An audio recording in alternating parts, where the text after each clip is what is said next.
بسم اللہ الرحمن الرحیم۔ السلام علیکم یوٹیوب کے ناظرین، کہانی کا دوسرا حصہ لے کر حاضر ہوں۔ زندگی کی خوبصورتی اور بدصورتی دونوں ایک سدائے ہوئے بندر کی طرح میرے ساتھ ناچتی رہے، اور میں ابھی پھولوں میں یا پھر نکیلے پتھروں پر بیٹھ کر یہ تماشا دیکھتی ہوں۔ میرے گھر میں ماڈرن ہائی سوسائٹی کے لوگ آتے ہیں، نوکروں کی ریل پیل ہے، کسی چیز کی کمی نہیں۔ گھر کی رونق بڑھانے کے لیے ہر اتوار میں دوستوں کی محفلیں جمتی ہیں، لیکن جب رات کی تنہائی سیاہ چادر اوڑھے میرے عالی شان بیڈ روم میں اترتی ہے تو مجھے ہر چیز زہریلے سانپ کی طرح ڈستی ہے۔ جی چاہتا ہے کہ سیاہ رات میں کوئی مردانہ کھانسی یا پھر پتھریلے خراٹوں کی آواز آ جائے۔ اکثر سگریٹ پھونکتی رہتی ہوں، سگریٹ کی بو مجھے خود نہیں آتی۔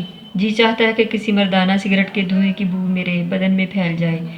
میں اپنے ویران بیڈ روم میں ادھیڑ عمری کی سلوٹیں درست کرتی رہتی ہوں یا پھر کھڑکی کا پردہ کھولتی ہوں۔ بی پی ہائی ہو جاتا ہے، گھبراہٹ سے دم گھٹتا محسوس ہوتا ہے، کبھی کبھی مجھے مردوں سے شدید نفرت ہونے لگتی ہے۔ خود غرض لالچی مطلبی بہت برا بھلا کہہ کر دل کی بھڑاس نکالتی ہوں۔ میری تمام دوستوں کی شادیاں ہو چکی ہیں، نہ جانے کہاں ہوں گی، مجھے اتنا ہوش کہاں کہ کسی کی خبر رکھوں۔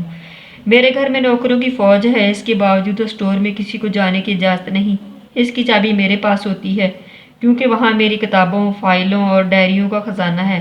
نہ جانے اندھے کنویں سے کس کے ہاتھ کیا لگ جائے، پتہ کوئی مرجھایا پھول، یا یہ سوچ کر رنگے بالوں والے سر میں کھجلی سی ہونے لگتی ہے۔ بڑھاپا چھپتا ہوا رسوائی کی سلیب تک پہنچ جاتا ہے۔ آج کچھ بے چینی سی ہو رہی تھی، فرصت بھی تھی۔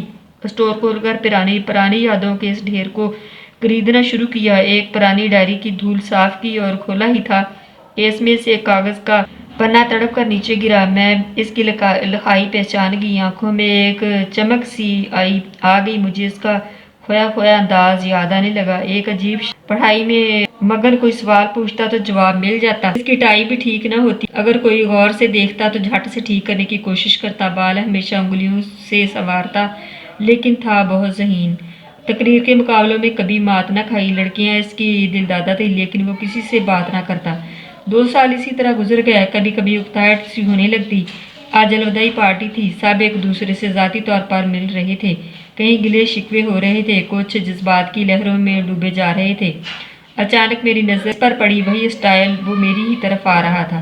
ارے سنیے، کیسی ہیں آپ؟ وہی اکھڑا سا انداز، رسمی سی بات چیت، اف میری توبہ! جیسے میری ساری محنت پر پانی پھر گیا ہو۔ چڑھ کر آگے بڑھنے والی تھی کہ یہ حادثہ ہو گیا۔ اس کی آنکھیں میری آنکھوں سے الجھ گئیں، پھر آندھی کے جھکڑ کی طرح گزر گیا۔ بزدل کہیں کا! میں نے سر کو جھٹکایا اور آگے بڑھ گئی۔ اس حادثے کے تھوڑے دن بعد ہمارے گھر کے پتے پر ایک خط وصول ہوا، نہ جانے کیسے پتہ ملا۔ وہ تو شکر ہے میں نے خود ہی وصول کیا۔ جلدی سے کھولا، لفافے کے کونے میں کاغذ کا ایک طویل سا نظر آیا، مختصر سی ایک سطر، نہ جانے کتنے دن لگا کر لکھی ہو۔ اچانک یہ خیال آیا کہ یہ کاغذ یہاں کیسے آ گیا؟ ڈال دیا گیا ہوگا، اس وقت اس کی اہمیت نہ تھی۔ آج یہ کاغذ کا ٹکڑا مجھے بڑھاپے کی سیڑھیوں سے دھکیل کر جوانی کی کھائی میں گرا رہا تھا۔ حقیقت ہے کہ انسان بھوکا ہو تو سوکھا ٹکڑا بھی شاہی ٹکڑا لگتا ہے۔ نہ جانے کیوں میں اس سطر کو بار بار پڑھ رہی تھی۔